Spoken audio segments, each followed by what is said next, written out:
Yo, people, what's going on? Back again with another Red Talk international break, but we're still here. Man, them, what you telling me? Yo, what's good, man? The people been waiting for this one. Oh yeah, trust The me. people fam. been waiting. The people been waiting for this one. Nah, See the it's been a comments. long time coming, bro. You know, like that. It's been a long time coming. International break, but bro, do you know what I mean? No days off for the man, them, and Facts. no days off for this pagan as well, blood. This pagan manager, bruv. Listen, big up the chat. Trust me, this one's gonna be serious, fam. Obviously, there's bare news coming out about Ratcliffe and that. Bruv, you already know what this club's like already. They're always in their full swing when it comes to the propaganda. Do you know what I mean? It looks like the takeover is going to be announced soon, and these guys are looking like, or at least trying to make it look like, they're doing stuff behind the scenes. You get me? Yeah, that's why I'm skeptical about it as well. Like, because you never know with Manchester United. Because I think Ty, when he gets here, he mentioned it on Saeed's channel yesterday. We had this with Ragnick. But when Ragnick was on the way and we thought everything was going to change, and then he got here and it was the same old. It was the same. Yeah, old but the thing. difference is with Ralph though, he went in charge in it, so they kind of got rid of him. Like, if this brother's here, I was gonna say. if he's here and he's in charge and he's investing his money, then he's gonna have a say. Do you know what I'm saying? In what's going on? I get what you're saying. I'm not talking about the same. I'm just talking about it just in regards to Ralph and thinking it was going to change and like him going upstairs afterwards and all of that, and the football itself as well. Like I don't trust these people to do anything. I'm not gonna lie. I really don't. So that's how I'm looking at it. To be fair, like for Sir Jim Ratcliffe to not even be in charge yet, and we're already seeing John Murtough potentially leaving, Richard Arnold has already gone. It says something, innit? It's a start. It's a start. We can't expect big things from the beginning, but it's a start, innit? Because for someone to be at the club for 16 years, yeah, and to all of a sudden decide he's stepping down, bro, like Sir Jim Ratcliffe must have had something to do with that. And for him to not even be in charge yet, and Arnold decides to go, that's why I said when that happened, obviously people got to me on Twitter and said, oh, they're only replacing one puppet with another. I'm like, bro, for someone to not be in charge, like, bro, that's the equivalent of you working at a company. Some next man is going to take over next year, but he's already fired you, bro. Like, that's mad. That's I don't know if people realize what's going on here, bro. Man's not in charge yet, but he's already firing, man. It's a start, bro. Let's enjoy the start of it. I like that though, Darren. That's the thing is, like I do, but there needs to be more. You know what I'm saying? We need more bodies. Yeah, You know what I'm saying? 100%. More like Arnold's a start, Myrtle's a start, but everybody else got to go. I want everybody held accountable because it's not just solely on them two. Why we are where we are. So I'm glad those two is a start, even though Myrtle's not. Get rid of everybody. I'm tired of these men. I'm tired. Yeah, because it's not just them two we've been complaining about, Flawless. We've been complaining about them two in general, but right. That's a bar. That's a bar. Bro, telling you. We've been complaining about the medical department. We've been complaining about the scouting department. So many things we've been complaining about. And if that's the start, cool. But like Flawless said, other pieces need to be put away and new pieces need to come together and, you know, try and create a good puzzle, because this one that we got right now ain't working. 100%, man. Yeah, facts. Streets need a body, fam. They need multiple bodies, fam. I'm telling you, that's what it is, bro. It needs a massacre, bro. That's what it needs. Everybody gotta go, man. I'm tired of all of these people, man. Everybody gotta go, man. Like, not just those two, everyone. Sorry, Saeed, go on. No, bro, it's good, man, because we was tired of the Myrtle madness and all that, man, that bullshit that these fans try to tell us about, man. So I'm glad there's no more Myrtle madness. I'm glad there's no whatever chatting in the pub and that and trying to convince United fans that he's got money and they're spending and they could do shit, bro. Man, that's what I'm saying. Man did a PR thing in the pub. I remember the fan, bro. I remember the fan that was filming man under the table and that. Yeah, all types of nonsense. Bro, come on, man. Like, allow that, man. Too much bullshit. You know, we just want people that just, like, you know, when they say something, they mean it, innit? Yeah. I'm interested to see this Jean-Claude Blanc guy because he has got a good CV. Like, I'm not going to lie to you. For what he did at Juventus, like, from where they were after they PSG, came out of Serie B. Yeah, PSG as well. So, I can't lie. He excites me a little bit. But like I said, man, you know what I mean? It's what kind of control they have, what sort of football players they bring in, what kind of idea and style do they go for? Because you just don't know, because it's a different kettle of fish coming from a lesser club to a big club, innit? So if they could just get that same philosophy onto Man United, then you may have a gap, because we just need the gap to go closer, man. I know we're the best owners possible, but on a footballing level, we need to go toe to toe with these lot, man, because they're getting the same players better than us. They're bringing better talent than us, so we need to marginalize the gap, bro. So I feel like for me, it's one of them where I just want to see good football. I want to see good managers come in. I mean, if they get rid of Ten Hag, you know what I mean, that's a plus for me. You know what I mean? Because I heard a few words today, man. I don't know if you've seen it. They're not going to bring in players that maybe suit his philosophy. So that might be something sticky on that one.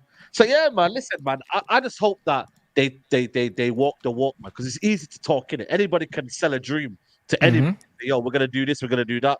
If you can't back it up with what you do and the right men come in, then it is. Because we get this Dougie Freeman. I'm sorry, man. Dougie Freeman, that's what you do at Crystal Palace. We need serious men in here, man. Serious men. You know the ones there, so I agree. I hear you. I hear you with that, because he's been at Palace. Because one thing about Jean-Claude Blanc, someone said it in the chat earlier when I was on the live, and said him being at Juventus when they've been in Serie B, he's been in dire straits before. He's walked into messes before. And this, as bad as we are, we're not in Serie B in financial disarray like Juventus were. So that can be a help. But you mentioned it in regards to the manager and buying players. Surely that's on, well, the DOF is going to play a big part in that, whoever the DOF may be. Whether it's Paul Mitchell, whether it's Edwards, whether it's somebody else. But again, selling dreams, like you said, Saeed, is easy. I believe this when I see it.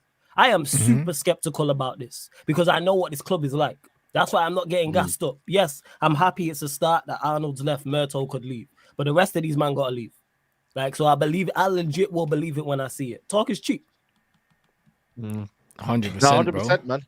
But the good thing about it is, man's hearing about multiple changes, which is always good. Yeah. Do you know what I'm saying? Like, multiple changes. It's not the fact, if Murto and Arnold are leaving, that's a positive, bro. Do you know what I mean? If it's not one of them and it's both of them, then that tells you that a proper restructure is coming through. And all the people we've been linked with are football people, which again has been the biggest criticism from everyone that's been at the club, is that the people above the manager are not football people. Do you know what I'm saying? So if we're bringing in football people, that's an improvement straight away. It's an improvement straight away. Like, it's better than it was, and that's all we can ask for, bro. Listen, we're in the ghetto, fam. You know, like that. We are in the ghetto, blood. So it's one of them ones where if we're bringing in footballing people, and also the fact that Ratcliffe is putting his own money in, bro, he's not gonna want it to fail, bruv. No one that's putting their own dough in is gonna want it to fail like that. Do you know what I'm saying? So yeah, bro, it's gonna be different. And someone said about player power, bro. I don't think the player power is an issue, bro. I think what the issue is we've got a manager right now, that doesn't trust himself. The players don't trust him, and we're not going nowhere, bro. At the end of the day, if you've got a manager that the players don't trust, you might as well not have a manager. It makes no difference. Because what we're seeing right now is crazy, And I've seen something, some United channel, it got shared on, what did it got shared on 360 TV, and this guy was waffling about Ten Hag's first to 50, 50 come was on, it man. 50 wins or something like that? Yeah, first to 50 wins. He was waffling about all this stuff, and I was thinking, you know what, you're actually a moron. Because you know what it is, like, let's not try and use stats to try and make it look like this brother's doing a good job, innit? Let's not do that. And a lot of United fans been trying to do that. And then furthermore, when you look at the whole situation, all this does is prove me right about what I said about these players. Everyone wants to blame these players, bro. We were winning games in spite of this manager, bro, not because of him. In spite of the rubbish that he's doing, in spite of him picking dead teams. And we were still beating teams because ultimately our players were winning us the game somehow, bro. Like, look, bro, look at the goals scored this season. Our attackers ain't scoring no goals.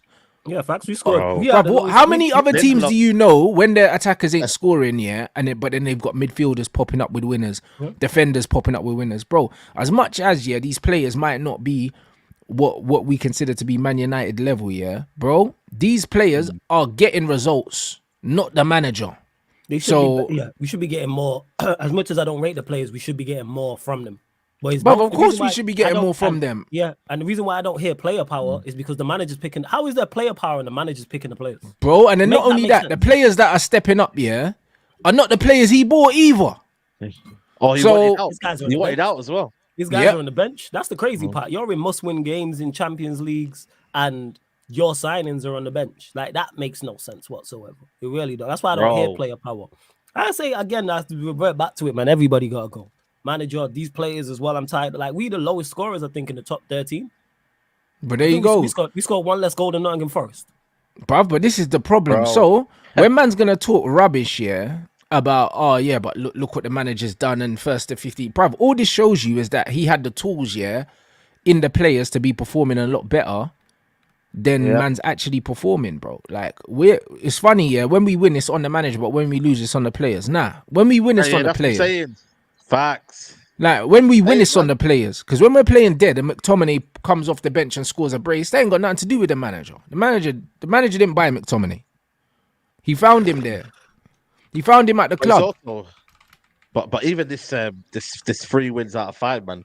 When people are saying, "Oh, we're the most informed team in the league," yeah, on results, and that's what that guy's done on results. But if you look contextually, it's been 1-0 scraping. It could have went either way. You know what I mean? Burnley could have got something, bro. Fulham could have got something. You know what I mean? Sheffield United. I know they didn't, but this idea that put some respect on Ten Hag Day, bro, man, come on, man. Been a 1-0 lucky wins, man, and Yeah. ultimately as well. These are not sustainable. That's the biggest thing as well. But United fans will run with this kind of stats and glorify it. But then when it's not going well, it's like, but no, it's the players didn't perform to the manager. We've got injuries, we've got this and that. But when it's winning, it's everything's out the way. No problems are now. Maguire's back, this and that. Like, come on, man. And this is the problem. This is why, for me, I was Ten Hag and I seen the deterioration in our team. I've seen how we've gone backwards now. We've regressed as a team. We have no football identity. We don't know how we're playing, and we're getting by now. And the players that he didn't want last season, all of a sudden now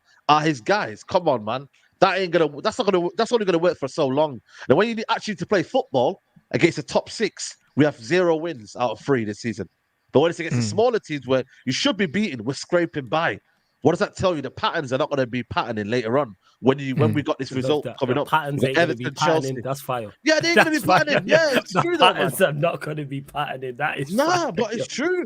That is fire. And this is where, but then later on it'd be like, but we've got injuries and that's why we couldn't beat this team. And everyone's always got an excuse, man. You know what I mean? Let's just call it for what it is. It's been shit this season, and you know what I mean. The manager for me is not with it, bro. You get me? Yep. So He's not with it. It's a matter of time. It's a matter of time, He's not. bro. And the key It's a word matter that of you time. said there was sustainable. Yes, we are getting results, but then you actually have to look at performances. It's both.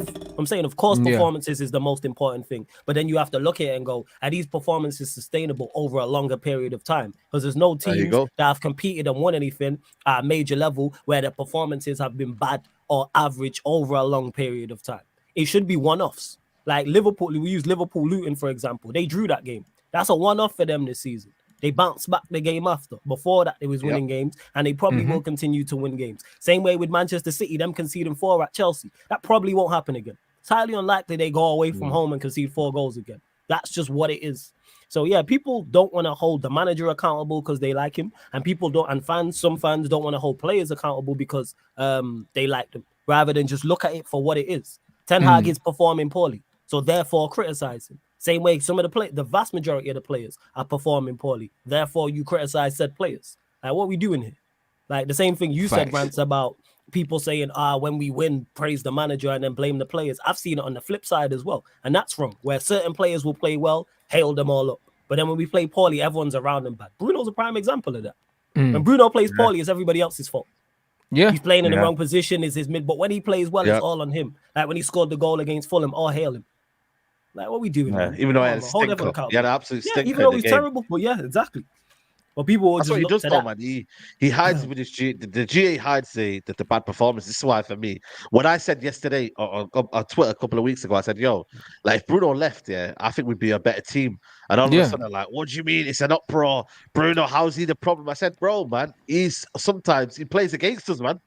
Man plays against us. He wants to always do the long ball, this and that. He disrupts play, bro. I said we could be a better footballing team without Bruno Fernandes. How is that not logical? Like, how do people not understand that? Because people Like, people are make it clouded the by GA. emotions. Yeah, but you make it the GA. But I'd rather the team play better and the GA distribute fairly. You know, and that's what's not happening now because now you've seen our team now. Nobody's scoring goals. It's our flipping centre backs that are scoring goals now. Yeah, but bro, he You know was what meant I'm to be saying? this. He was meant to be this GA machine. So how come? Why is he not stepped up and started scoring goals? Because you know what, he's just not that good. Because even what you mentioned there, Saeed, when people say, "Oh, Bruno," I've heard that argument. "Oh, Bruno's one of your better players." That's the problem. That's why we've been terrible for over a decade. I'd argue Because- that he's not though. Yeah, He's he got the is. No, status but I'm of using being that. one He of has our the better status, players, but he's not. But Yeah. what I'm saying is like, because to not even get into the argument when people say that, I go, that there lies the problem. The fact that he's the bar for us and he's our needle mover is why we've been bad for so long. That's a problem. That's why being the best out of a bad bunch does not make you good. It makes you exactly what I just said, the best out of a bad bunch. That's all it is. Get rid, again, all of them. That's insert name there. I will get, nobody's safe. Yeah. Nobody's safe. Bro. Yeah, 100%, nobody's it's safe, not looking man. great You right get now. me? Because the But this is where the conversation was football's getting a shifting striker. now. That was the Yeah. conversation. Getting a Well. striker. Watch him eat. You know, and the GNA is still just. But look how that's been disproven, and this is why everyone that was laughing at me last season when I was telling them, yeah, well, you need to get off Weghorst. Everyone was blaming Weghorst here for a lack of goals. Yeah, we gonna spend 70 million on a striker that ain't scored in the Premier. Yeah. You know, like that. So no. what now? No, but he ain't scored though. Facts.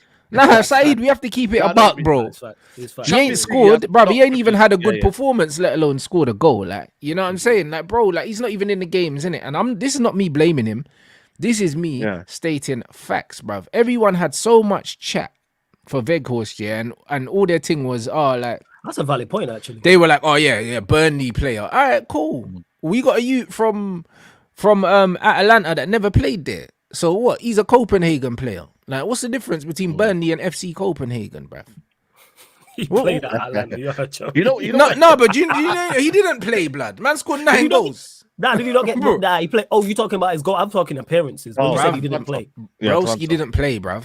Do you know what I'm play saying? He didn't play, man. First games. Bruv, 9 goals, bro. He didn't play, man. Oh, so you're Come saying on. about his output. Right, now I get it. All right, fairs. But you know what it is though? I think there's a bigger picture though, man. Who's really played well up front for United since? Exactly. That's what I'm trying to say. It's always been the team, but people want to blame the players. Stop blaming. Yeah. Stop That's blaming the strikers. When Martial was getting cooked, they were like, remember, I think one season he scored like 1 goal or something, or 2 goals. Man was saying, right, this Bobby was averaging 1 touch here in the opponent's box a game, yeah, and they wanted him to score goals from that. They cooked him for that. Do you know what I'm saying? But bro, like, look how Rasmus is struggling now, bro. They said, remember, Ollie said he needs someone that's gonna break their nose to get on the end of something. Yeah, cool. Now we got a proper number 9. He can't score goals, bro. When are people gonna realize that it's not the players, bruv? It's not the players, bro. When we win the games, it's the players. They're bailing us out, bro, because we're dead. But somehow these man keep pulling these moments out their ass, bro. Look at Fulham, yeah? I think the goalkeeper should have saved it, but Bruno pulled a moment out of his ass, even though the keeper should have saved it. It was a dead shot. Dallo pulled a moment with that shot from outside the box. McTominay pulled a moment with the 2 braces and that. This ain't the manager, bro. This is players. No. Just doing what Man United players are supposed to do when our back's against the wall, bro. They're meant to do something. And I think on top of that as well, it shows the quality of the Premier League as well. Because the quality of the Premier League from an overall perspective, I looked at like when we won the game and we were 6, I was like, how? I'm saying Villa have won, I think, 1. I know that home form's incredible. They've won 1 or 2 away Bro, games. it's a fake. Yeah, they always, you know what? Fake Emery table. stinks away. Emery, big up, man. But that's my Big up point. everyone, by the way. Big up, man. Big up. But that's the point I'm making is how have you won 2 away games or 1 away game, I think it is, and you're sat in 5th. Brighton haven't won I said this to Saeed, yeah, because draws are worse than losses. people were saying, oh, they take Unai Emery. I'm like, did you watch him at Villarreal? Every home game he was good. Away game crap. Villa home game's good. Did they not watch him up the road for Arsenal? Did we not just see him? Did we not see Arsenal, what there you happened? go. He went great. Yeah, He's a cup manager, bro. It's Yeah, one of that's his them. level. He'll do well at Villa. But I think also the players are taking advantage of the quality of the lack of quality in the Premier League, which you're supposed to do. Really and truly, if we were competent, we'd probably be top of the league right now. What are we 6 points off the top? Bear in mind we lost to Brighton, Brentford, and Palace. Only we didn't beat Brighton. We didn't lose to Brighton at home. They're B team, by the way. I'm not saying disrespecting Brighton. B team Brighton, and then a Crystal Palace that we lost to after beating them in the Carabao Cup. That's 6 points. We're on 27 and sitting second right now. It's mad. Can I go back to the Can I go back to the original point of Hoyland? I know we'll get back into this one, but here's where my thing is, because I look at when we play, and Ty, you'll know when you've been to the stadium and that, bro. The ball is always in the air. Like, he's a guy who likes it on the floor. He's got good technical ability. You know, when you actually deep it, he's got a decent little touch. He can run with the ball as well. He's a good ball carrier. But every single time we're hoofing it, there's only been a few occasions in the Premier League, where he's actually had like tapping moments or ability where he can get in the box. Every time he's wrestling about 5-6 man. I'm like, yo, why are we doing this? We did it with Lukaku. We did it with Ronaldo. We did it with every attacker that came to the football club. It's always the same situation. I don't know if these guys don't know what they're bringing, or I don't know if again, this is a football structure. The way we play versus the way we buy a player is two different things. Like Rasmus Højlund now, he prefers it in behind. He prefers it to feet. Like, what are you doing bringing the ball? It's not the big... Like, people think he's a big lad, but in terms of in the air, he isn't that great, you know? He isn't great in the air. So, yeah, but surely when you sign a striker, you're supposed to sign a striker to the profile of the football that you're playing. The manager's not doing that. This is why... The manager has not done that. Anthony, we could talk about with Mal. This is why recruitment needs to be taken out of his hands completely, bro. Of course. Yeah. The recruitment needs to be taken out of his hands, but he needs to stay in the job. And that's what I want to land with. Because, what do you mean, you're agreeing, yeah? No, he needs to stay in the job, but he won't. He won't. Okay, because I thought I had you there because no. When you said I'm thinking he needs to stay in the job. When you said he needs to stay in the job, I thought you meant that. That's what he's thinking. I agree, but bro, listen, he can leave tomorrow. He can leave tonight. Yeah, I'm not having it. He's trash, bro. I stay with what he's trash. Hey, bro, listen, my brother supports Tottenham, and my brother remembers him from the Champions League. My brother knows Tottenham, bro. Even Tottenham fans don't rate him. He's done, bro. Listen, listen. This is what people are gonna love it in the comments now, because yes, I see people saying anyone liking Ten Hag. I want Ten Hag to still get time. I'm not a Ten Hag in. Time to do what, bruv? The bottom line is, I am still behind Ten Hag, and I don't think. Have we seen any good football since he's come in? Be honest. This is second season. We've seen spells when he's. No, have you seen any good football, blood, from this manager? Like, we've seen spells. What was he meant to come and bring here? We thought we were going to get the football that we saw at Ajax when you got them far in the Champions League. Have we got it? We haven't had that yet, no. Exactly. So if we haven't had it yet, we're never going to. We overachieved last year. We got top 4 last year. We did overachieve last year. We won a trophy last year because of the players. We got an FA Cup final, and last year was what I wanted: better football. I wanted top 6. I said we move. Last year we overachieved, and now the bar's been set by fans where they want to always achieve more. I said to people at the start of the season, just because we finished 3rd or 4th last year, don't expect us to finish 2nd or 1st, because progress for me isn't not monitored like that. At the end of the day, I expect us to still be competing for top 4. I still want us to go for a Carabao Cup, which you're out of, an FA Cup, and see how far we can get in the Champions League. But I didn't have real expectations of we could win the Champions League.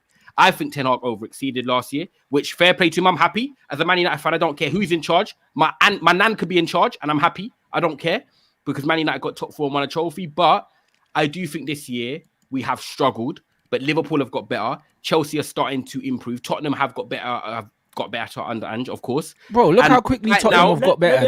Let me ask you, Ty. Do you think currently right now, do you think we finish in the top 4? Where do you have us finishing in the league? I'm genuinely interested to know. Yeah, I think Arsenal, Liverpool, and City get the 4th, top 3. And I actually think with Tottenham right now, with the injuries, I think they're going to be tested. Their squad depth's going to be tested. Newcastle going through ups and downs. We are as well. And Chelsea, they're not completely out of it because they play 1 game a week. Bro, I'll be honest with you. I think that 4th spot is actually open. And it's whoever... I agree with that. You know what, Flawless? Whoever wants to be consistent, whoever wants to be consistent and cook up that dish, they can cook that. But at the moment, I couldn't look you in the eye and tell you that Spurs are winning 5 in a row. I can't tell you that we are. I can't tell you that Chelsea are. So, bro, it's an open book. But last year, it was the same thing. Liverpool, Flawless, were out of the top 4. But you know what it is? The reason why I praised the manager... Yeah, I hear you. The reason why I praised the manager and the players for last year is because we took advantage of other sides being poor. Of And course. that's what we should. This year, there's no taking advantage. And last year was a free hit for him. We and just should wanted be him doing to it. get Champions League football. That's all we We wanted. should be doing it this year in terms of the Premier League. Like you just mentioned it there, that even as bad as we've been, one, we're 6 and 2, we still could, if we put it together, finish in the top 4. You mentioned Spurs there, you mentioned Newcastle, you mentioned Villa. None of them are dead certs. This is why I have an issue with the manager, because it's like you shouldn't go backwards from what you did last season. Just maintain the level. Yeah, but then again, you look at we're above Newcastle, but then everyone's singing Eddie Howe's praises and what they've done. But then, like, we're above. I agree with you. I agree with you on that. That's how I look at it. And also, it's a small sample size. Like at the end of the day, right? I get it that Ten Hag has struggled this year, but the kind of reasons I'm not. He hasn't struggled this year, bro. He struggled last year as well. We just got away with it. Look at our away record, bro. He struggled last year, bro. Yeah, but our home record has been poor over the years. But then we turned that around, so we're gonna praise him for the home record.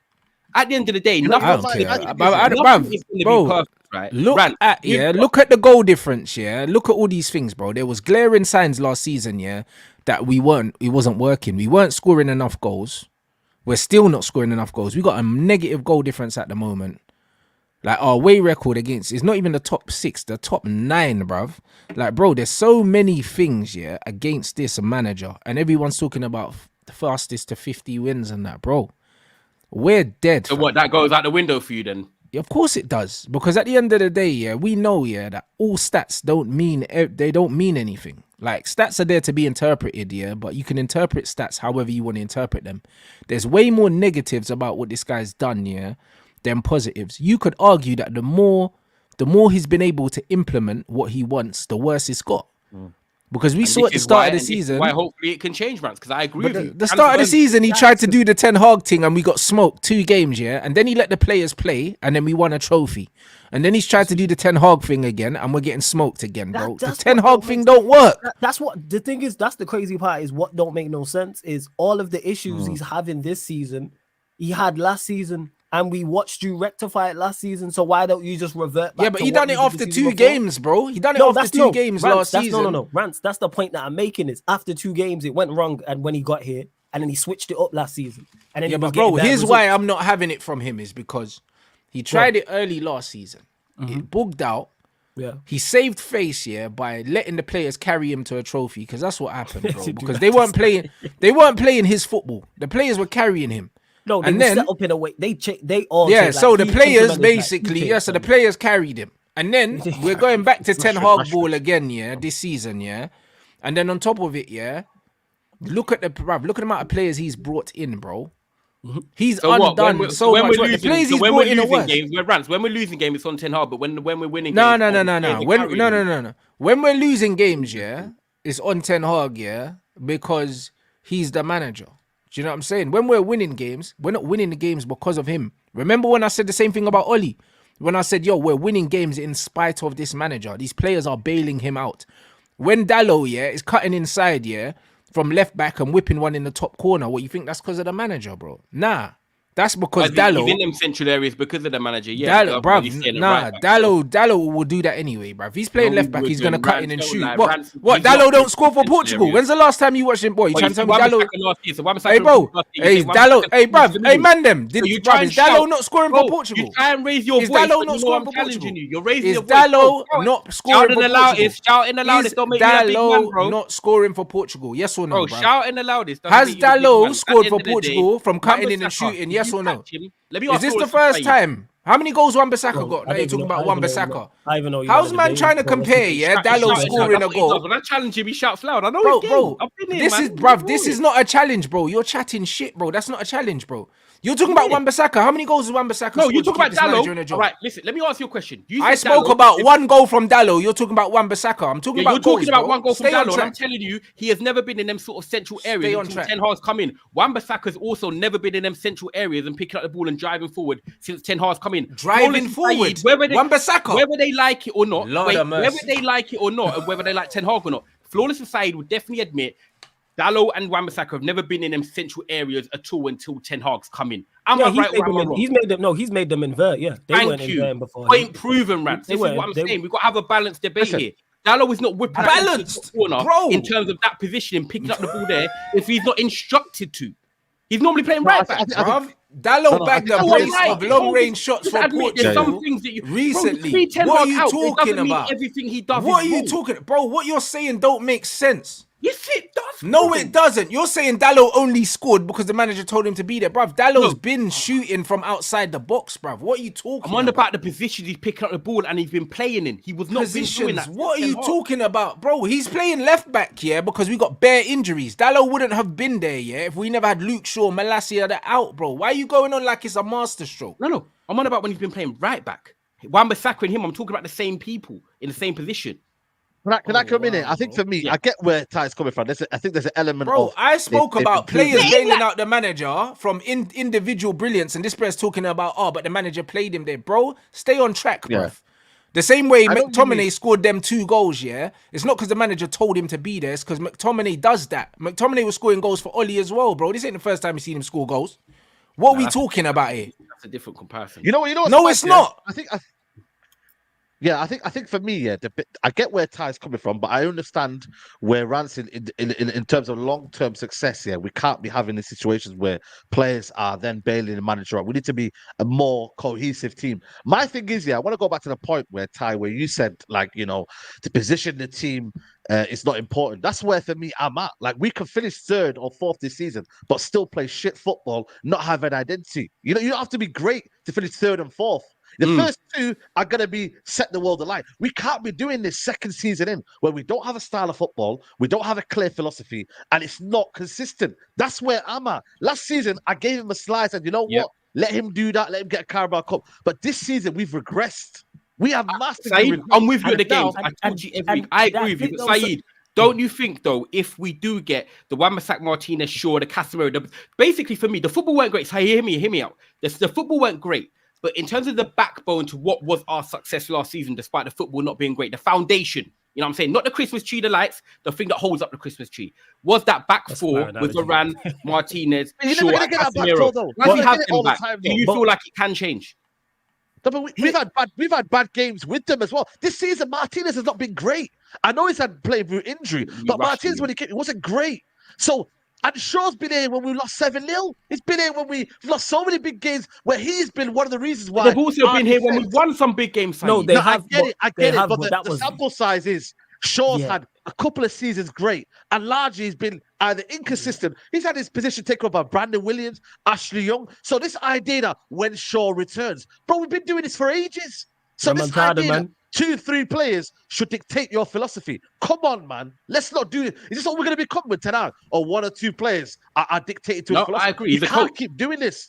He's a coach. He should be getting more out of these players. Yeah, and that's what it is, Ty. Like, I wanna be like on side with you with what you're saying, but I just can't see him turning this around because we're watching him. And I can respect that, Floyd. So you always come. Okay, why don't you see him turn around? I can understand. I don't because the issues that he's having and the decisions he's making to me is nothing to do with the injuries. There's no players coming back. Martinez, I'll give you. Casemiro, yes, I can see them having a major impact in terms of Varane as well, defensive standpoint. Right, yeah, Varane when he gets back. But the point that I'm making is the backbone of Manchester United last season was our defensive resilience. So even when Casemiro was missing at times, when Martinez was missing, when Varane was missing, that was still there. That has disappeared. That's from an organization standpoint. That's being resilient. I don't know what's happened with the manager, with the players, that we don't look the same. This is why he should have carried on with the style that he had last season, because it worked to an extent. You were getting results. Would you have enjoyed that though if he didn't try and change it? If you were getting I love last season. I'm one of the few. I loved last season in terms of last season. We were going into games and I was like, even if we were playing teams who were better, I'm like, yeah, we can win this.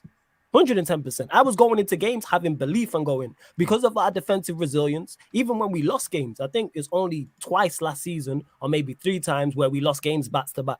That's a sign of a team that has a strong mentality to turn it around. Every time we lost, even the bad defeats, we then went and won the next game and so forth. And even in games as well, in 90-minute games. So is it your problem that you don't think Ten Hag will go back to that to be successful? You think he just can't get it back? Because if you really loved last season, go on. That shows that it can't be that far off of getting you back on track, surely, with a few tweaks. But I was there. I was at bargaining for weeks because obviously we're not spoke time. I was at the third stage of grief. I was just saying the entire season, go back to what you did last season. Just revert back to that and we'll be fine. And then it got to a point where I was like, he's not going to, and he's just panicking. And then when I hear quotes from his in interviews, I go, oh yeah, you've lost it. Like when he talks about Rashford and his idea to get Rashford back in form is just play him through bad form. To me, that does not make any sense. Yeah, I think for me, the way, last season I spoke about like built different. I said built different in a way where our defensively we were like more resolute. We had dogs in our team. Yeah, we had Casemiro, we had Varane, we had Lisandro. I was like, we got dogs in our team. I was like, yo, okay then. Defensively, okay, there's isolated games like the 7-0, 6-3, but at home we were resilient against Barcelona. So we bullied them in the home leg and the away leg. Beat the top 6. Yeah, top 6 in terms of home. Yeah, I thought fair enough. But then I was like, the attack needs to work in it. Like, it's only Rashford scoring goals.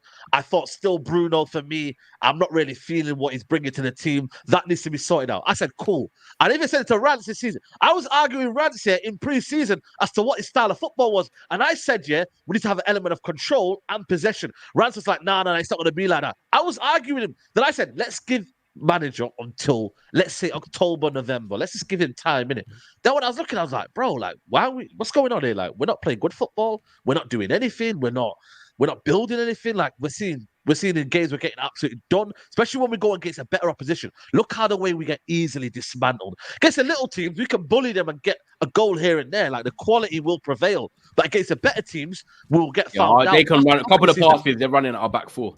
Yeah. And that's what I'm saying. Against the better teams, we got done over. And this is why I'm like, Ten Hag, you can't keep thinking you can hide behind the small teams. And then when you get against the big boys, then all of a sudden you're getting bullied. I don't want that. I don't want to go into games where thinking, we've got no chance here. And you're getting beat 3-0, 3-4-0. Man's not even getting beat 1-2-1, He's getting beat convincingly. And that's where I'm like, nah, this can't keep happening, man. And that's where I was like, you know what? Enough is enough.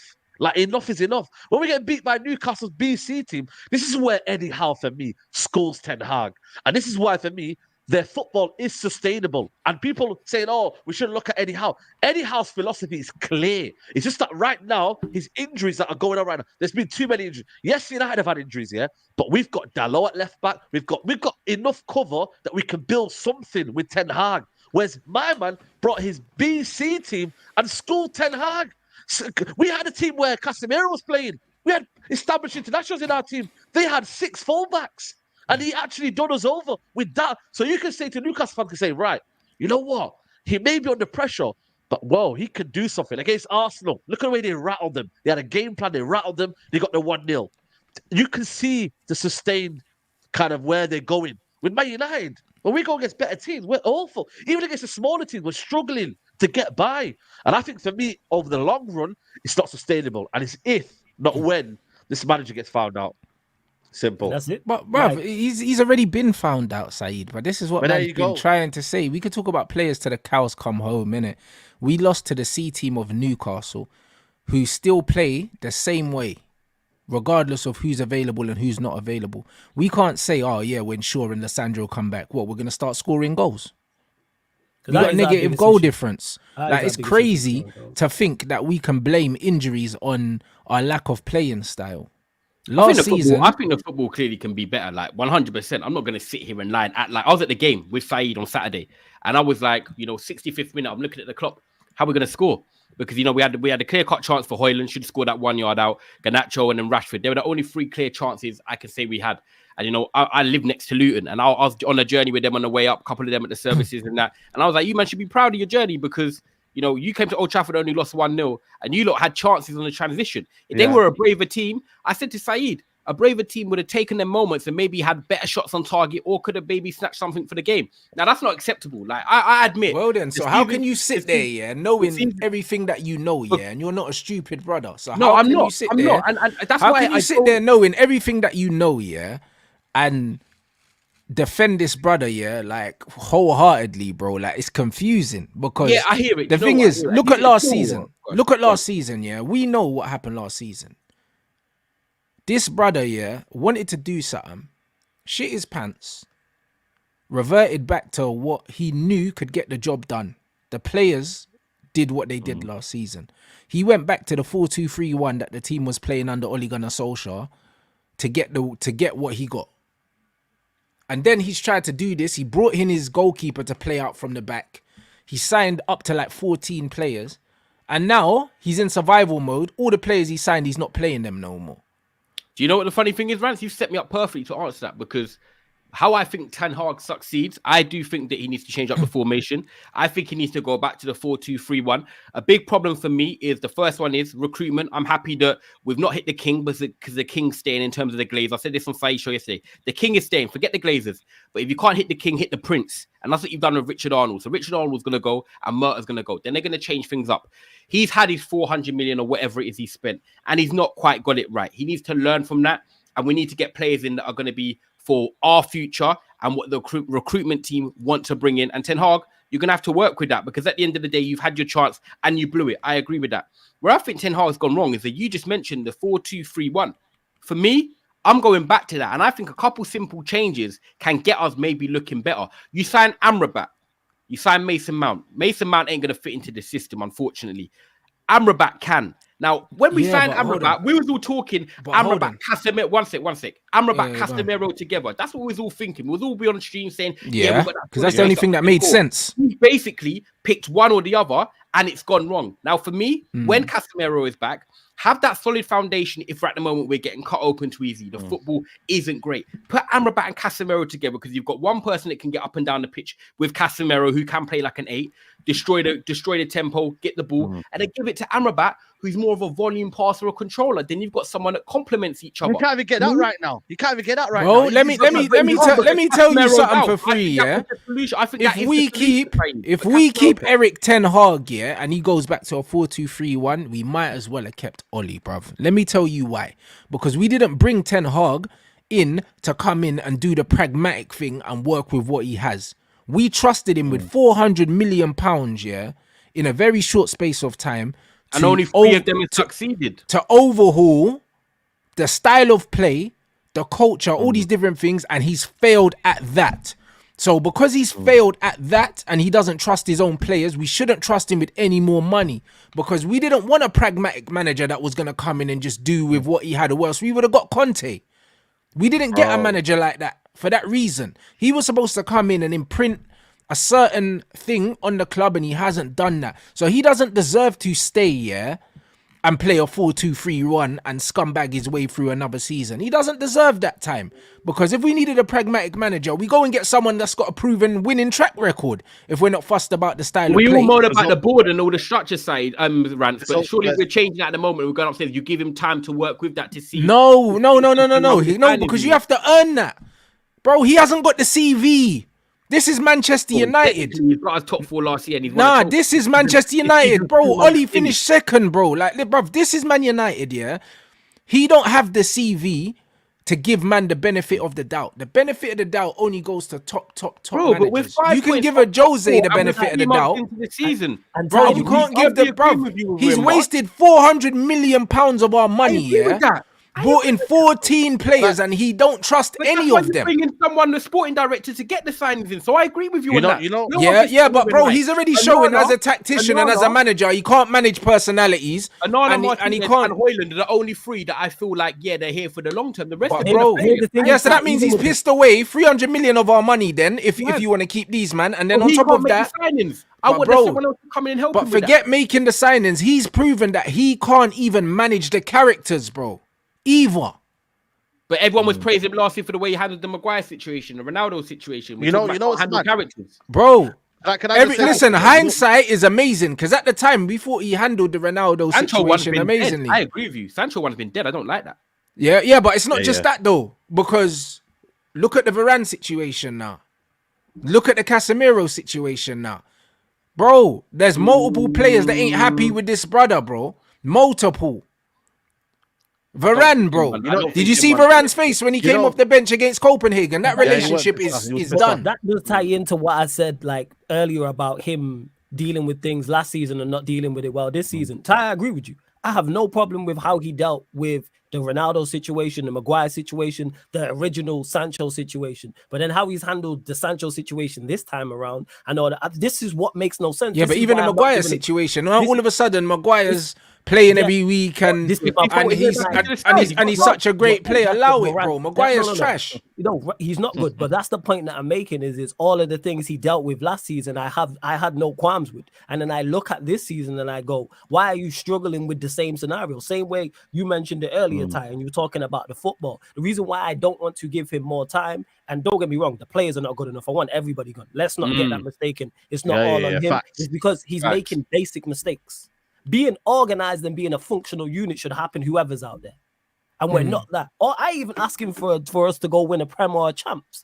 Bro, even the Van der Beek situation, brother's not in our Champions League group. You feel he's like not in our Champions League squad. Ten Hag created his own problems. That's how I feel like you're coming. Yeah. You know what's bad? When you look at United, though.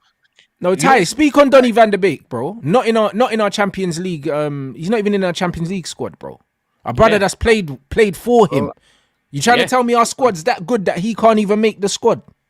I'd have him in the squad, but I don't think stylistically, profile-wise, he suits the Premier League or the way English football is. But I rate Donny Van der Beek. Just let him go.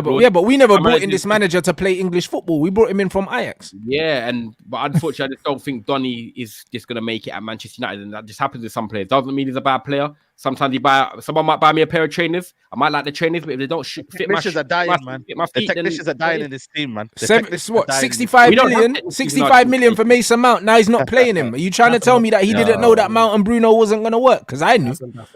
I knew. But that's a big mistake. Transfer window, I'm agreeing with you lot. He's caused all his own problems, Ty, and you're telling me that based on what he's shown us, he deserves more time. I'm saying I disagree. This season, after what he done last year, I'm not just going to throw in the towel because once he's got no credit in the bank. There's no going back. If we go and win 10 unbeaten, and then I jump on here, I ain't hearing you getting out your dinner saying 10. He's got no credit in the bank. He's got no credit in the bank. We talk about last season, spending 400 million, and not playing the players that you brought in. That doesn't mean I want a manager out because he got not playing the players that you brought in shows me you don't know what you're doing, bro. You don't know. Yeah, that's fair. You know what's bad? Can I just say something, yeah? Ty, you know what's bad, yeah? I feel like for me, yeah, you know when you see teams, yeah, you see Pochettino even right now. The results aren't there right now, but you can see what their side resembles. You can see what Newcastle resemble. You can see Aston Villa with the way they got their Watkins in behind and they're explosive, and you can see what everything. What does Man United right now represent? Like, what does it resemble? Why are we after 18 months here keep saying, well, if this player comes back and that, bro, we should have had a foundation strong enough to withhold 2-3 players missing. You know, this is for me the bad side of what I've seen on the Ten Hag is that we don't know what our team resembles. You don't know what you're gonna get week for week. 1 minute Copenhagen, we might look like we're playing good, yeah. And all of a sudden, at 10 men, this is what's alarming for me as well. At 10 men, the way we capitulate should not happen, you know. It really, really should not happen. Defensively and attacking-wise as well. When he takes out certain players as well, you don't know who's coming in next and what's going to go on. He puts Bruno on the right and this and that. And the formation all of a sudden changes. This manager does not have a style. And you know what? He's panicking now. It's results-based business now. And for me, that's not sustainable. Yeah. And this is where I want as a manager, stick with your principles. I don't think, Saeed, these players at the back. Principles. Do you know what? I hear you. The football in terms of like Newcastle, when they bring in their B team, they all know the structure. Man City, they make rotations and they all play the similar football. I just think the way Ten Hag is set up, to way he coaches the game, is that he's brought Onana in and he wants to play out from the back. I know Varane's not playing at the moment because he's not comfortable playing at left centre back. But I do believe that when we do get the better back four in, and if we sign players that also come in defence and play better better on the ball, I feel like our foundation is set from the back. This is the big thing for me. I don't think we've had that consistent defence at the moment. I don't feel like the build-up that we had last year with the Luke Shaw Martinez, who, by the way, are better at passing through the lines than our midfielders. And yes, I question Ten Hag. He's the one that signed these midfielders. I believe that we are not going to get worse. How I look at it is why I'm going to give him time. Is that ultimately, I don't like the football I saw against Luton. I don't like the football I've seen this season. But the fact that we are on 21 points, the fact that, you know, we will have players potentially coming back, I don't think we are going to get worse than what we have been this season. And if we are still where we are now after the start we've had, we've got a tough run of games. Like, there's no whole bars. Newcastle, Chelsea, Bayern Munich, Liverpool, Aston Villas, whoever it is. I think Everton away when we come back after the international break. We've got real tests, so we're going to have to find out about Ten Hag and these players. But I do believe that when some of the players do come back, I do believe that we are going to get better. I don't think it can get worse than what it is now. But yes, it could be hoping. People might say it's hoping. Look at Arteta. Can I just say, even Arteta, I know he could have easily got sacked here, but even when he was in the pits of hell, you could see the style of play he wanted to do. You could see it with dead players. And that's where I look at a manager as like, fair enough, you ain't got the players here, but you know how you're playing out. They know what your team is and what we was building up. I know it's Copenhagen, but we were that first 20 minutes when we had. I know it was 11 men then, but so I why didn't can't we do it against Luton? It's Why annoying. Can't we do it against Luton? Yeah, we can't do that. I just feel like these players. I don't know if they're capable of maybe doing what he wants them to do technically as well, because technically, I don't think the players are that. And that's the issue. The reason why that's the issue. Yeah, you say that, but they keep saving us though. But this is the thing, and that's why I don't think it's fair that we always turn around and we say, oh yeah, the players aren't this, the players aren't that, yeah. And then McTominay comes off the bench and scores a brace, yeah, against Brentford, yeah, and wins us a game that we deserve to lose, bro. He's like, bro, that game.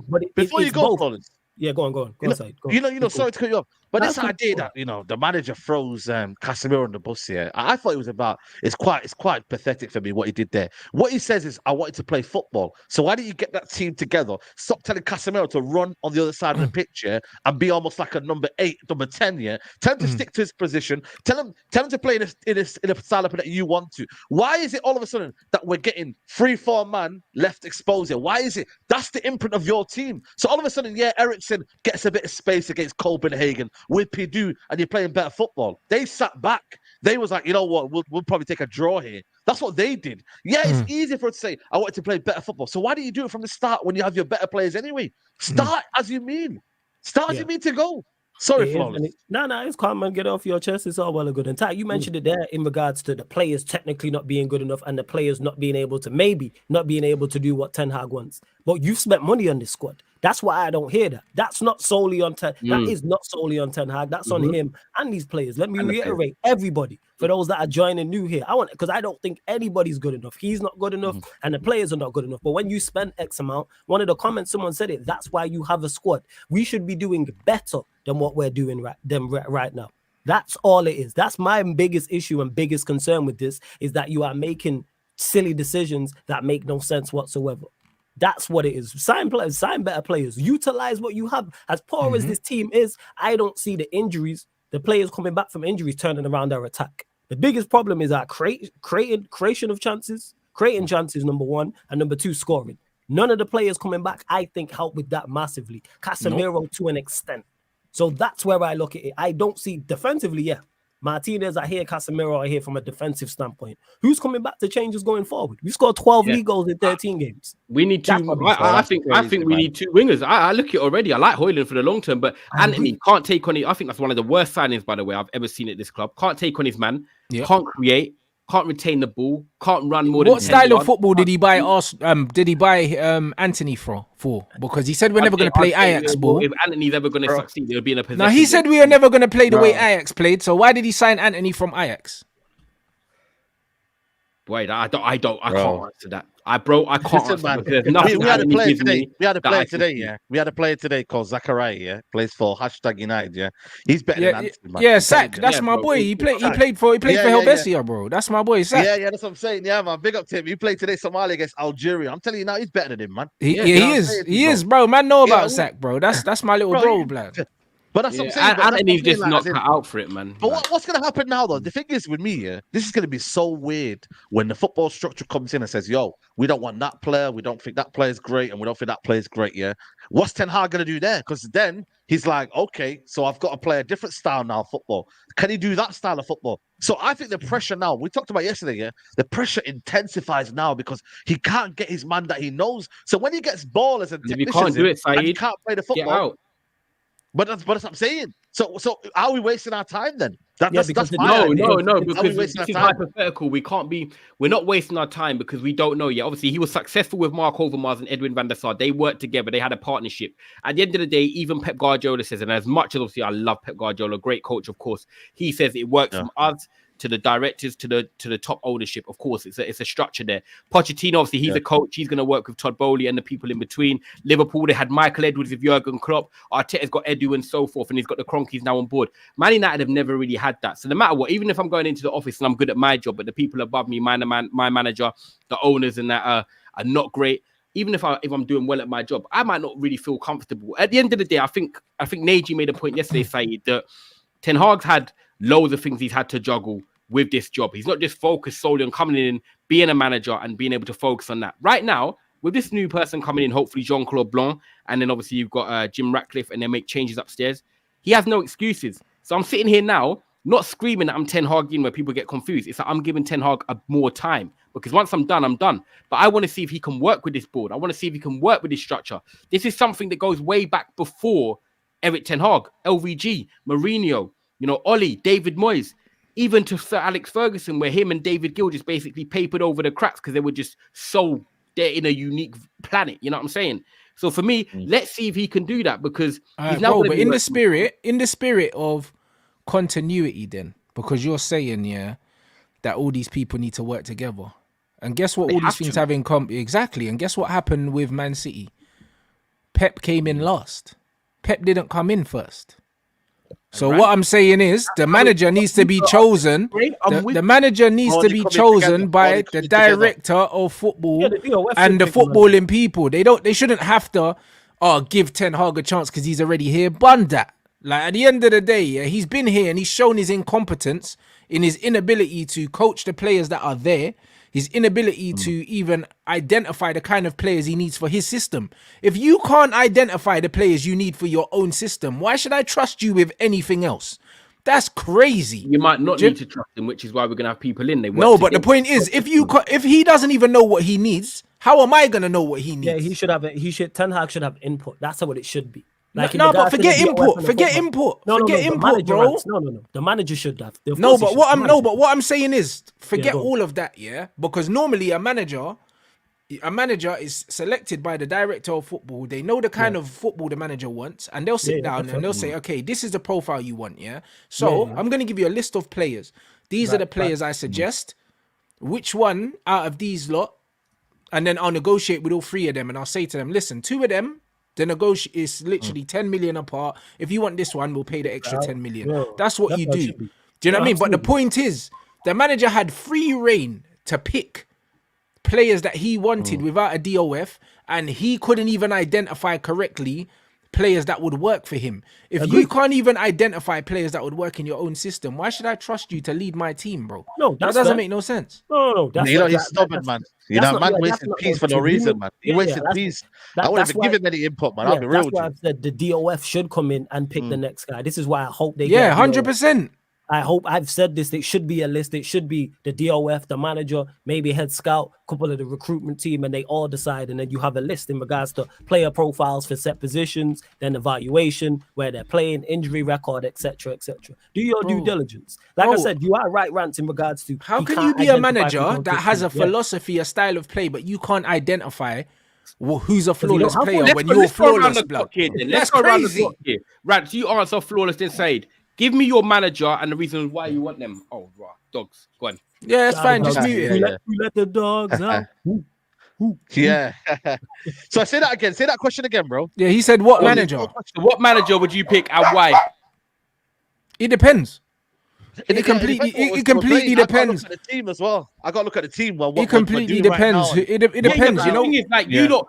What you're saying? If you could have any manager, or you're saying out of the managers available? Bro, I'm Jim Ratcliffe. Rants. I'm answering. Do you want as manager? I'll answer your question. I want. You know what? Whoever the DOF wants. That's what. No. But this thing is, I want you. I'm with you. This is what I'm saying. I want you lot to. You, as much as you want a manager, right? This is big boy Manchester United. I don't want you lot just saying, right, we sacked Ten Hag now, and then we've got Van der Gaag in charge for the next 6 months. Cool. But I'm saying to you lot, give me your name and give me the reasons of why you want that manager in. If you lot are so strong on being Ten Hag out, you should be able to answer this question. I'm everybody out. No. Man can answer the question. It's not a problem of that. Like I've said before, I haven't done my own due diligence and research in terms of managers out there. There's no standout candidate for me right now. There's no one who sticks out. Yeah, like Flick's available. I think Spalletti's available. I think there's bare men that are available that are better than Ten Hag, bro. But Ty, you shouldn't just stay with Ten Hag when it's not working because that's and I hear that. And also, we're Man United. You're going on like as Man United, you can't go to a team and offer them bread for their manager if you really want them. Like, bro, this is why, Ty, we're talking. Then say a name then. Then say someone then. No. The thing is though, Ty, we've all sat here and I've all said one thing. We're all footballing agreement is footballing structure, footballing people making footballing decisions. Therefore, that is not my job. I am not the Manchester United DOF. If we want footballing structure, that's the way it works, because a DOF is going to have a list of names. If we bring it, let's say it is a Paul Mitchell, he is going to have a list of names of managers probably I've never heard of. But and not only is he going to have a list of name of managers, but he's also going to know the way they play, and he's going to have a list of players to go with them. That's what these guys do. Because even the Amarim name keeps coming up, and it's one of them ones where, Amarim, that's my pick. That's my pick. With the director of football and the right recruitment, I'll take him, bro. Do you know what I mean? At the moment, that shout. That's more because, bro, even when you look at Wolves, look what O'Neill's doing, like, bro, O'Neill's making Ten Hag look like a chump. That's what he's doing, bro. Yeah, and that's what it is. We want we want footballing people making the football decisions. The DOF will know. Same way people try the argument with certain players. Oh, you don't want X, you don't want this player here. Like, I want us to get two wingers. Do I have? Would you take Graham Potter flawless then with a footballing structure? No, I wouldn't take Graham Potter. No, because of the way he got dealt at Chelsea. Yeah, no, I don't think he has the personality. I don't have nothing against him as a coach. Do you know what I'm saying? I just don't think he's got the personality to deal with big egos, big players. And I don't want Man United to stop signing big players with personalities, because those are the guys that win you trophies, blood. I don't want us to stop signing those players. I don't want us to start signing fringe players here because we got a nice manager. What's that? United fans are saying we don't. United fans are saying no. Let's not buy a Casemiro again. Yeah, but these lot, but they don't know. But they don't know what they want. They don't know what they want though. So I'm not listening to them. That's facts. Not signing bro, the player of a caliber of Casemiro is criminal. I still think you need players that have been somewhere, bro. Even look at Man City now. They let go of Ilkay Gundogan, they let go of Mahrez, bro. You see top players, when you lose top players that have been somewhere with that temperament, you miss them, bro. I don't care what anyone says. You can have a system and bring in players to like paper over the cracks. But let me tell you something. When you sign proper footballers that have the temperament, have the ability, they've got the CV, bro, these guys are the difference makers, bro. Whether you like it or not. But look, they went out and signed Matthias Nunes and Doku. They didn't go for the biggest names. They went for people that they thought they could grow and elevate. And they're not better. And they're not better because of it, though. They're not better because of it. That Nunes ain't playing now. Nunes ain't playing now. I'll give him time though, because everyone cooks sort of second season. When you're midfield, I hear that, but Gundo didn't need time because he signed Gundogan, who'd already played in World Cups. Played at Dortmund, played in Champions League. Did he not start slow though? Did he not start slow? No, he had injuries at the beginning, but Gundo's their skipper. Really cooks, like, unless you're hard. Gundo had injuries, but bro, Gundo wasn't brought in as a project player. He was brought in to mash work, bro. Yeah, because you know what I'm saying? It's the same way. But that's what I mean. It's just like when they brought in Erling, they didn't bring in Erling to ease him in. They brought him in to say, you know what? I know what he can already do. He's going to do what he's going to do. And even though it's not working, I'm not going to drop him. I'm going to persist with him. Do you know what I'm saying? Because he's got pedigree. Signing players with pedigree. I think you need a balance, though, for me, man. So I don't mind. Man United need to sign players with pedigree. I don't mind getting players that are ready to jump up and they were hungry. Yeah, for the squad, though. For the squad, yes. But we need players in the starting 11 that can win us games now. Like Malacia, for example. That was a player that was meant to come into his own. I have no problem with signings like that because we didn't buy him to be our first choice left back. The problem is when you buy someone like Højlund to be our starting striker when he hasn't proven himself as a striker anywhere. Do you know what I'm saying? And then you bring him in for 70 million and then he's not scoring and it's not his fault. And it's not his fault because the price tag's not his fault. He ain't been nowhere and done nothing. That's not his fault. But now he's been thrust into the limelight and he's under all this pressure to perform. We done the same thing with Memphis. We done the same thing with Memphis and then he left us and improved tenfold. And even Anthony, you could say, like 2 seasons at Ajax, like really. Yeah, nothing. I'm talking more so about Højlund being not only thrown into the limelight like that, but then what you bring him into. Because the one thing that City do is they bring you into stability with experienced players around you to help you and quality. Because that's what we lack. Whether it's a seasoned player, whether it's a younger player, what they need to be is of quality. Like Rance just mentioned there, Malacia. I like Malacia. In the ideal world, there should be a first choice left back in front of him, and he's the backup. This is what the best teams do, and this is what even Fergie used to do, but Pep does it now. Flawless. When you look at it, Man City got rid of Gundogan and Mahrez, but they got rid of 2. Bernardo Silva was the big one that everyone was like saying he's going to go Barcelona or PSG. He ended up staying because Pep Guardiola was like, I can't afford to lose You can't 3 lose of 3. my most experienced players in the same summer. Bernardo could go. I know he signed a new deal, but he could go next year. But then you've got Roger and De Bruyne still for another year or 2-3 years. Then you've got Ruben Diaz, who Laporte left. You've got Ruben Diaz in there now. Aki's becoming experienced. Then you've got Gavardio coming under them. I feel like the best thing they do, if they lose 1 or 2 experienced players, they keep some of them there and then you refilter it through, but you never lose 3, 4, or 5 at once. And that's what has enabled them to be successful. And Alex Ferguson was the same at doing it as well. We might lose 1 or 2 players a summer, but he would keep always a few experienced man. But at the moment, I look at our experienced man, I look at our leaders, and I don't think we actually have many. I know Varane obviously is a leader in terms of what he's won and his experience, but I don't look at him as a vocal leader. He more leads by example. Casemiro might have language problems, so he can't really set that tone. Martinez is still young, despite looking like he's got that arrogance. Anana, Ericsson, like Rashford. Yeah, but a lot of these men are getting thrown under the bus because there's poor leadership from at the top. That's what it is, bro. Because at the end of the day, that's surely what we're hoping is going to change. Because I don't think Eric Ten Hag. no, but I think his leadership's poor, bro. I think that he ain't got the respect. Yeah, he ain't got the respect of the players that he should have, bro. Because he ain't done nothing, bro. Like it's very clear. We won a trophy last year, and we got but it doesn't matter. But them man have been winning trophies without him. It don't matter. Like the you know what I'm saying? The captain selection. But the captain selection. The captain selection was bug. Like it was bug. Yeah, I agree. And then when you look at that, turned him a bit. And the Sancho situation. Yeah, but bro, look at the captain thing. So that already shows you he ain't got the bottle to pick his own captain because Bruno was the captain last season anyway because Maguire wasn't playing. So all you done was strip Maguire of the captaincy and gave the full-time captaincy to Bruno. Who would you gave it to, bro? So you didn't really change much, bruv. It doesn't matter. Like, I'm just asking you. It doesn't matter. The captain in the dressing room is Cass, bro. Or Varane. It's one of them two. Cool. It's one of them two, innit? The bottom line is he's fallen out with Cass. He's fallen out with Varane.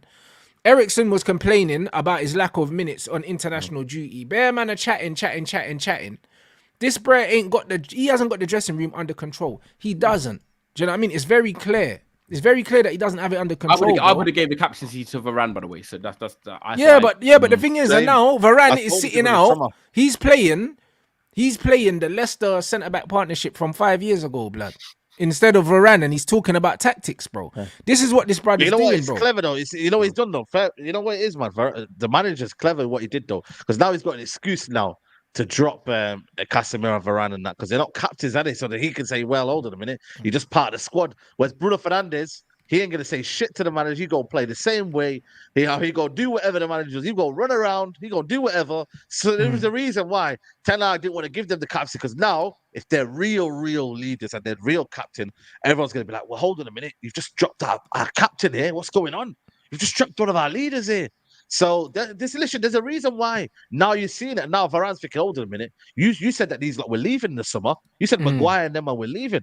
And now you're relying on them. John, and then when it goes wrong, you know what I mean, for the team, because I want the team to do well. You think Varane doesn't want the team to do well? And Casemiro, they're winners in their bro. head. Do you see the Casemiro? The Casemiro quote, like that's good doing the rounds. I don't even know how legit it is, but man was just basically talking about like the change in the mentality, bro.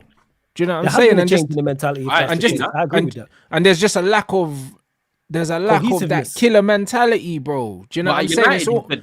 Yeah, bro. It's almost like man okay with not winning, bro. Like it's mad. He's not used to this. Do you know what I'm saying? He's not used to this, bro. So what? Are you man thinking it gets worse then before it gets better? Oh, 100, bro. This month we're going to get crucified, bro. You see this December run where man have to deal with Liverpool and all them man there. We're gonna get mashed up. We're gonna get mashed up, bro. Because the belief is not there. The belief is not there. I don't think he makes it to the new year. I've said this. Yeah, I think he gets sacked before the New Year's out. Whether it's the new owners come in, the new structure comes in place, and I wouldn't be surprised if the DOF and these men aren't already speaking to managers. I said I would talk. Yeah. I said I'd actually give it. I'm going to give him till the end of December. Obviously, technically speaking, right now we lost 6 in a row. Obviously, before then it's like okay, cool. But I want to assess between now and the end of December whether things can improve. Look at our results, Ty. Look at our results. You know, we haven't. This is the only time we've won back-to-back games this season. Yeah. Look at our results. I went through it yesterday, bro. I went through who we beat, the relegation teams and the Brentford. That's it. Loss or win. There's nothing in between.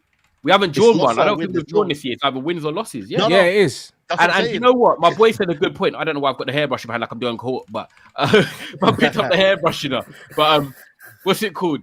I was gonna say, and my boy even said what team goes to Bayern Munich, Copenhagen away in a Champions League group game, scores 3 and doesn't win?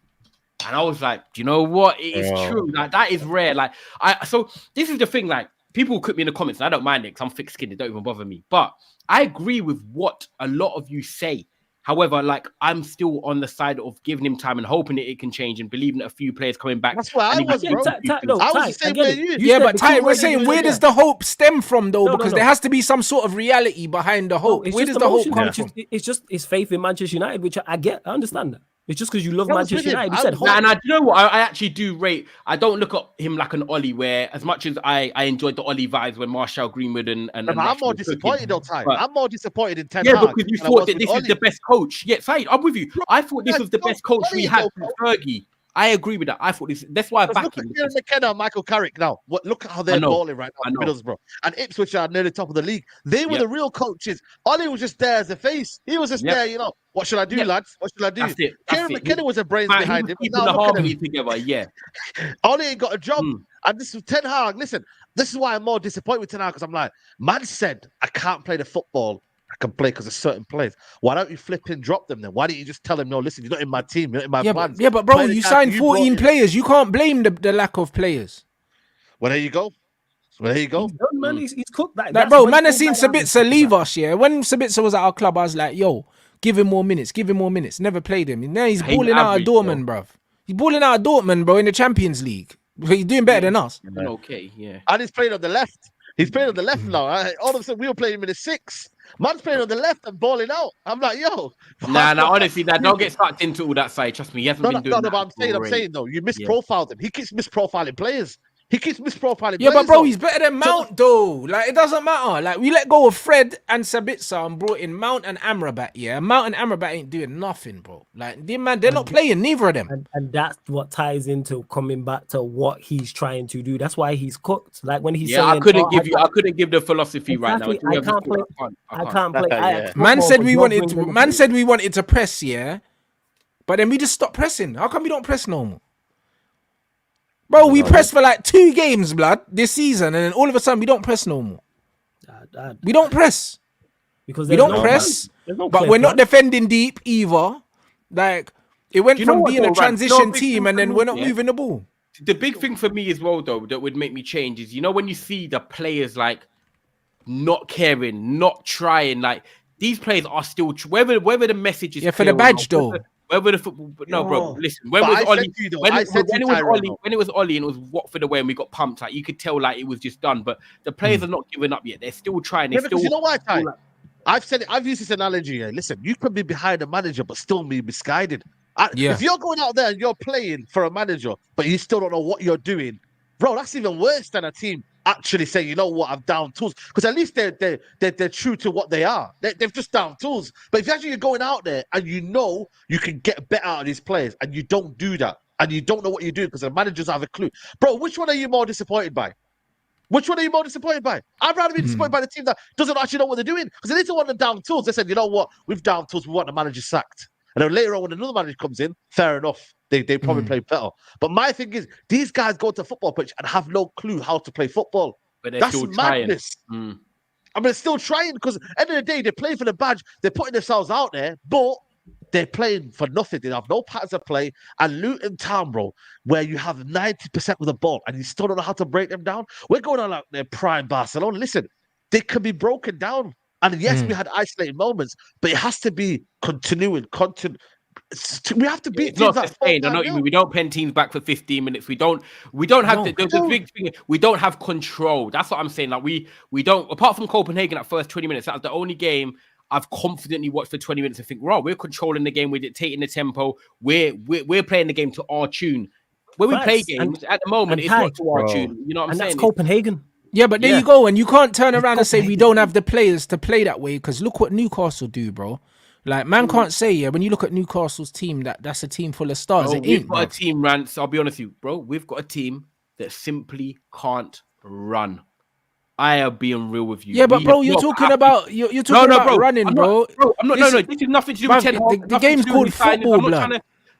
I'm just saying about our players in general. And Ten Hag has signed somebody, so he holds some of it. The play. What's running got to do with keeping the ball and keeping pressure on the other team? Not just that, but I'm on about just the fitness of our players. I just think that a couple of passes, even when you're at the ground, and teams are just running at us anyway. Like, we just don't look at it. I think we're jaded. The whole preseason is all overworked, over-traveled. Overworked, bro. We wasted that preseason. We are playing a game every 2 days for no reason. We've effed up there. But the managers, that was the manager's choice to play that many games because other teams didn't play that many games. Man City had 4 or 5 games. That was it. Yeah, and we had like 9 games for what? I think you know what? I think this is too much in regards to like the preseason. These players are just not very good. Yeah, but also defensively, you defend as a structure, bro. Defending is all about organization, bro. If you can't defend, it's on the manager. Man can say on players, bro, because you can get teams that you can have teams with ball carry. You can have a team with 11 bad players, and they can defend well. Defending is just about structure. Not a ball carrier. You know what's bad? Yeah, Amrabat's a ball carrier. Not a ball carrier, man. Nah, bro, trust me, bro. Trust me. I've watched Amrabat. He's a ball carrier. But the problem is, though, he doesn't know what he's doing. We don't have This is why when people say to me, Casemiro, he's a big problem. Bro, Amrabat's just coming and having the same problems. There's no midfield structure. You've got one player going over there. You've got one player going over there. And he's actually looking at thinking, hold on, who do I pass to? Who's next to me? McTominay don't want to receive the ball. When do you ever see McTominay saying, let me have the ball. Let me take it. He wants to play in the 10 role. Yeah, he never wants it. He never wants it. Again, he never wants it. So, end of the day, the manager doesn't have a set kind of midfield 3. 1 minute it's Eriksen and McTominay. They're never going to work in the long run. Again, the manager's trying it. 1 minute it's Casemiro and this player. Bro, do you know what you're doing? Do you know do you know who's playing on the right? Who's playing on the left? 1 minute now, Rashford now all of a sudden. That's why we've got to go back to the 4-2-3-1 and maybe just get the basics, whether people like it or not. But Ty, this is but that's not his structure though. That's what he should have done. He should have just carried on. Yeah, I'm with you, Flawless. It's a big 6. I got big 6 random, yeah. So no, that's calm, my bro. I love Saeed every single That's not time, his thing though. The 4-2-3-1's not his thing. If we were going to do the 4-2-3-1, don't bring him in. When these players rants, then maybe we've just but we've given him loads of players and he still can't implement what he wanted to implement. So it shows he can't do it. He shouldn't be allowed to go back to doing what Oli was doing, like to keep his job. That's not why we brought you here. That doesn't make no sense. We brought you here to play your football, and you can't do it here, even with 400 million and 14 man. So you shouldn't be allowed to survive going back and doing the Oli thing, bro. That's not good enough. We didn't just bring him in to just get through games, bro. Like it was meant to be a project. Yeah, it's supposed to be solidified. And the thing is, he had a good start to the project last season. That's why I'm saying he should have kicked on and progressed the style, because there was moments in certain games where we did play good football at times. In particular, the Arsenal game, a couple of the goals we scored where it was like 20 plus passes. That there should have been a continuation. You should have brought in players to add to that, but you didn't. You brought in Mount. Why? Like I said, that was the first big red flag for me all summer long. Anyone who's watched me for any, when we got linked to him, I was like, why? This makes zero sense whatsoever. So he should have reverted. We should have just carried on with that and added to it. That's how you should have progressed. But he chose not to. And now I don't even know what our style is. You don't have one. I don't think we have one. I think we struggle for that. And I agree. But I don't mind if we lost games. We had a style, a bit like Pochettino. And a bit like what Postecoglou's going through right now. He's losing players. That's basics. Like I've said, being an organized functional unit. That's the basics. Having a style, whether I like it or not, whether I think it's whether it's being successful or not. He had one last season. I don't know if he's trying to find his style, but can't find the right balance. He's not trying to find no style. He's trying to survive right now, bro. Because at the end of the day, I said this to you on the last. I think after we were on the last show together, when he said that interview, whether it was misread or not, and he said he wants to become the best transition team or whatever. Yeah, but we don't play transition. At the end of the football. day, he said that he can't play the football that he played at Ajax. Maybe because Ajax get most of the ball, they get loads of time, it's slower. At the end of the day, I don't really care. But I want to see. The thing is, Ty, then you've spent enough money to bring in players. To play whatever you want, and here's my issue with him. Yeah, and he hasn't yet. The reason why this is going the way he's going, he's panicking in my eyes. Yes, he's crumbling. So why give him more money? This is my argument, because you've proven not him getting more money. I said that. Now we've got a board. Hopefully, a director. No, but what I'm saying is he doesn't deserve the chance. He doesn't deserve the opportunity to atone for his fuck ups, bro. Being a Manchester United manager is a privilege, bruv. Like he's never gonna get that, Rans. I agree exactly, with you. But he hasn't got the CV to. He hasn't got the CV to give him the benefit of the doubt. I don't believe he deserves to be given the benefit of the doubt. If he was a manager like Ollie, that was a good manager and well liked in the dressing room and stuff like that, and he wasn't falling out with players, I could say, you know what, cool. Maybe he's not the best coach, yeah, but he's a good manager, and we're gonna give him the players, innit? But this brother, his own arrogance, yeah, is shooting him in the foot, because this brother is falling out with people. He's not even making the work environment pleasant for people, blood. It's not like with Ollie where it was a vibes thing. Man were kicking the balls in dustbins and that, and it was like everyone was happy. There's visibly tension at our football club. We got Anthony, his signing, sitting on the bench just shaking his head. Yeah. Do you know what I'm saying? Sitting there shaking his head. 100%. I'm There's not gonna hide problems. away. There's problems, definitely. There's problems throughout that dressing in a room. way, like, it's either them problems get resolved ASAP or them problems just expand and the players will outlast the manager. And the manager then it becomes toxic, bro. And then you're still gonna have a dressing room full of players. You put the comment up below, like Everton, Galatasaray, Newcastle. Bro, look at these games. Everton away, we could lose that. No joke. Well, I look at that one and basically I only say Bournemouth's the only one I guarantee we win. That's what I'm trying to say. Hey, I ain't gonna say all that. I don't even think it's a guarantee, but I hear your point. But that's what I'm trying to say. But bro, real talk. That's what I'm trying to say. These are not joke fixtures, bro. Like, these are proper tough fixtures, and these players are not believing in the manager. And why would they? Because he don't believe in himself, bro. At least with Arteta, yeah. Like I said, with Arteta, he signed Havertz, and he's just like, bro. He's just saying, you know what?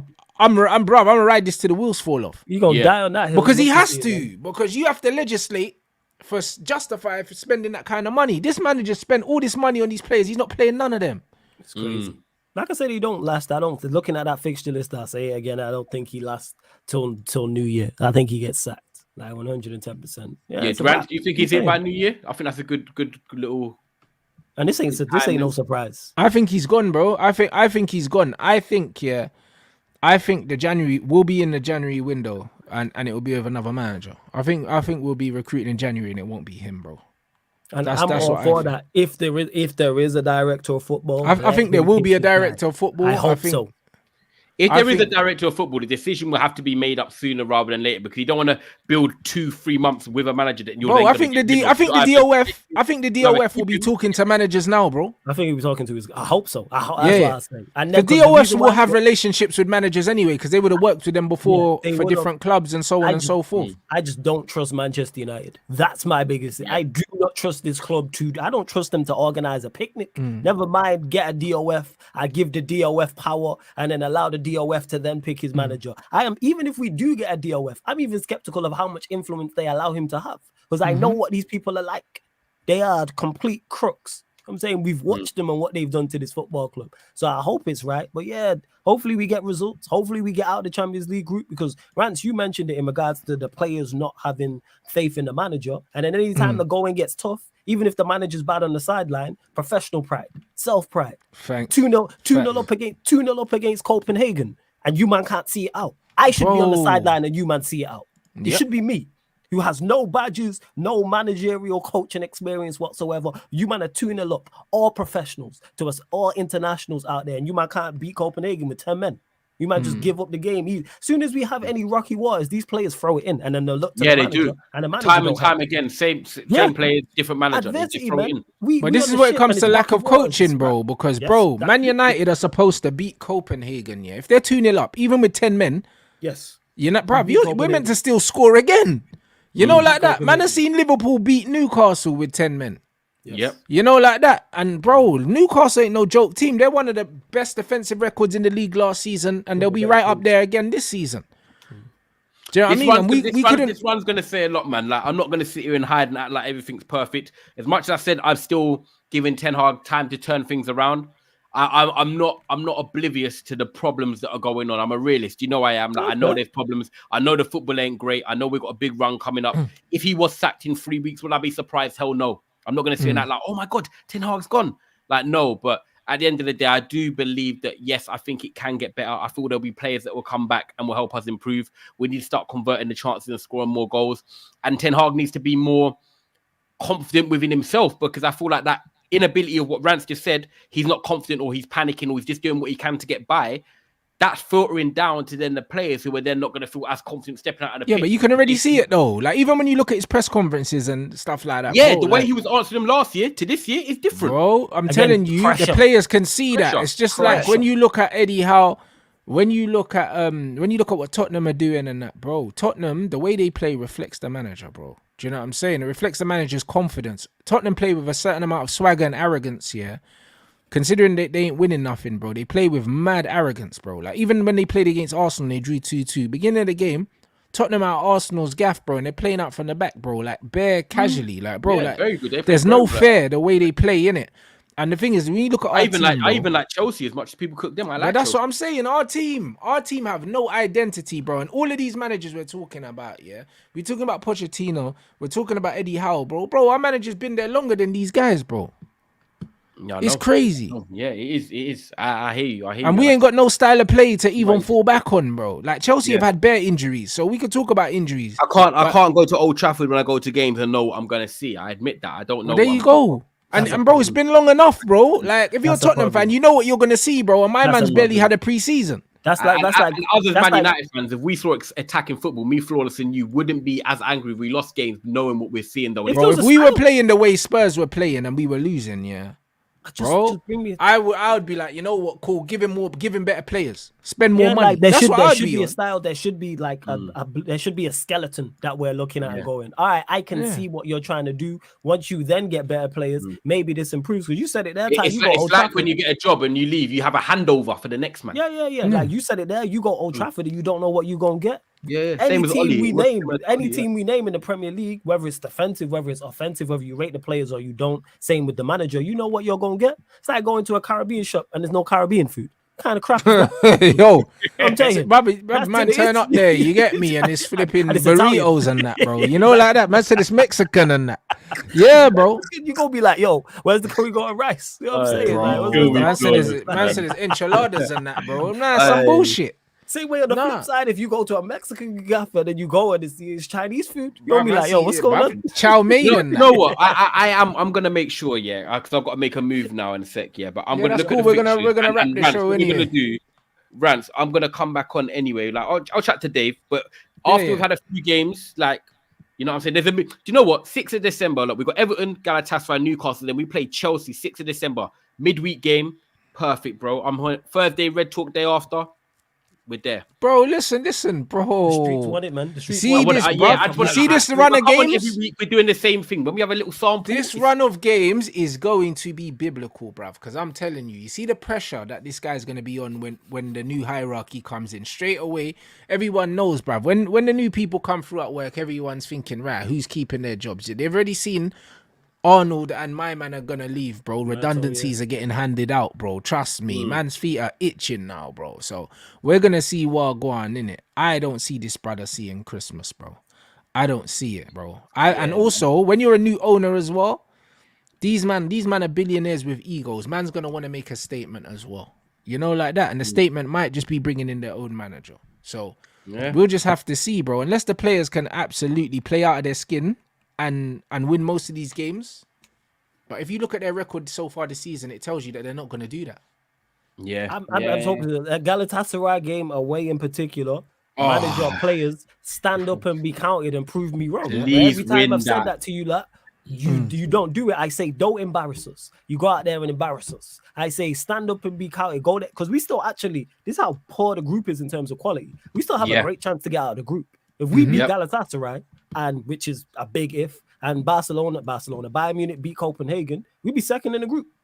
Yeah, 2 points clear of Galatasaray. So facts. it's, even though you might have done your best to throw this away, losing to Copenhagen, still got a losing sniff, to bro. Galatasaray, just stand up and be cut. Shut me up, please. Facts. Show something, please. 100%. But they That's won't, what I'm man. saying. 100%. Big up everyone inside. Make sure you big smash up, up the man. like. Yo, make sure you run up the follow up likes. the man them. Hit You that. already know what it is, man. This is a big collab. You get me? Big link on. Yeah. You get me? What you man? Definitely got more anything to that come, you man. wanna Winter push? time's coming, bro. I'm gonna have my snooty on. I'm gonna be active anyway, man. So Yeah, what do we you do? got anything that you want to push for the rest of the week and that? What you man saying? Yeah, man. Never a foul. Make sure you check that out on the way to 18K. That's our generic platform. That's never a foul, so it's easy to remember.